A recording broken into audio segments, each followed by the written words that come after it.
This tutorial is going to cover creating a bed sheet to place over a mattress. To create the bed sheet, we're going to start with the polygon cube. I'm going to drag a footprint of the proportions I would want, and I'll drag up to give it some height. Now, because it's going to be a sheet draped over a mattress, I won't need the face at the far back of this or at the bottom, so I'm going to delete those. And when a bed sheet usually falls, it flares out wider at the bottom than at the top where it's on the mattress. So I'll make a rough edit, flare them out a little bit, and at the foot as well. I'm going to return to my object mode, and I've added a tool to my tool shelf, and it's the Edgeloop tool. It's this little frame box with an orange line through it. And I added that to my toolbar by holding the Command Shift, going to Mesh Tools, and choosing Insert Edgeloop. I'm going to be going back from 1 to 3 on my keyboard to see what the soft proxy will give me. First, I'll click on the Edgeloop tool, and then I'm going to start introducing the edges. And the way the tool works, it maintains the shape of the box or the square shape of the sheet as it would fall on a mattress, but also gives me a round edge. Now, I'm going to go around and place these edges where it seems logical, and each time I do, I'll hit 3 on the keyboard, and now we've maintained the edge we need at the top where it would meet the edges of the mattress below. I'm going to start to add more of these in intervals because that's going to give me the opportunity to make the ripples that I would need to make this more realistic. So I'll just go ahead and start by adding these things. We always want to be a little careful about how many polys we add, so I'm going to add them sparingly here, and then I'll do it at the foot of the bed as well.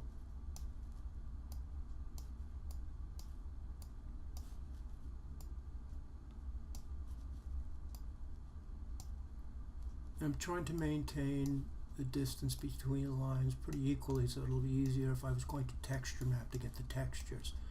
And I'll start to add a few horizontally as well.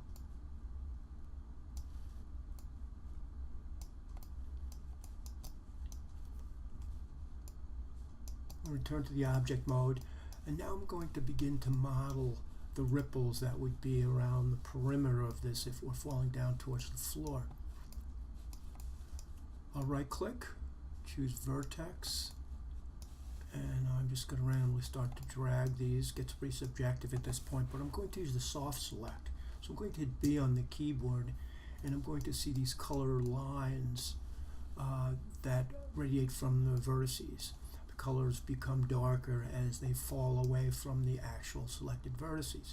Now, if I needed to adjust the amount of influence this would have, I can double click on the tool I'm working on. In this case, it's the Move tool. I'll double click, and towards the bottom of that window you'll see a tab for soft select, and the higher the number, the more influence we'll have on subsequent other vertices. The lower the number, the less. I'm leaving it at 1. That seems to be pretty good, and all I would do is go every other sequence, and maybe I'll do them all collectively. Pull them out. Then if I wanted to, I could go and pull the ones that were receding back even a little more. It's pretty subjective at this point, so it's really what you want to make of it. I'm going to go and finish the outer edges of all of this, and then when we return, we can deal with the top of it. I've gone in and I've put the ripples at the bottom the way I wanted.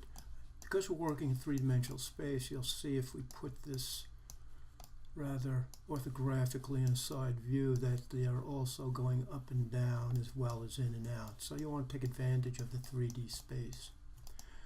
I'm going to go in and add some wrinkles on the top, as if the sheet were a bit wrinkled on the top of this bed as well. The first thing I'll do is I'll right click and I'm going to choose face. And I'm going to start selecting the faces just on the top. Now I'm going to hold down the shift key after selecting a face, and I'm hitting the close bracket for the HTML, and you'll see it goes out and starts to select sequentially other faces. Now I'm going to stop at this point because I'm going to have to select the rest of these on top with just the shift key. So I'll select this poly here, and then I'll go to the end and double click and it selects the whole row. I'm going to do the same across the front of the sheet and around the other side. Hold shift, double click the face at the end of the sequence I want. I'm going to add some more geometry on this, and then we're going to use a Sculpt Tool. The reason I'm doing just the top is because I know I have to maintain my poly count, and there's no reason really to have a lot more wrinkling down here. I can isolate the extra polys to the top of the surface. I'm holding down my space bar, going to go to mesh, and I will go to smooth, and it adds another series of poly faces. Now I could continue adding this, but once again I want to maintain the poly count.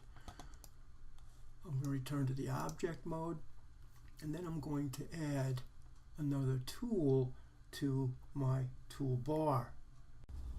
I'm going to hold down Command Shift, Mesh Tools, Sculpting Tool, and the very first one I see is called the Sculpt Tool. I'll click on that and it will add it to my shelf. On my shelf, I'm going to double click on it and it gives me the tool settings. This is consisted of a brush. You'll put your cursor over your document window and you'll see a black circle, and then the strength of it. And they're both controlled by these little tabs up here. I'll drop the size down a bit.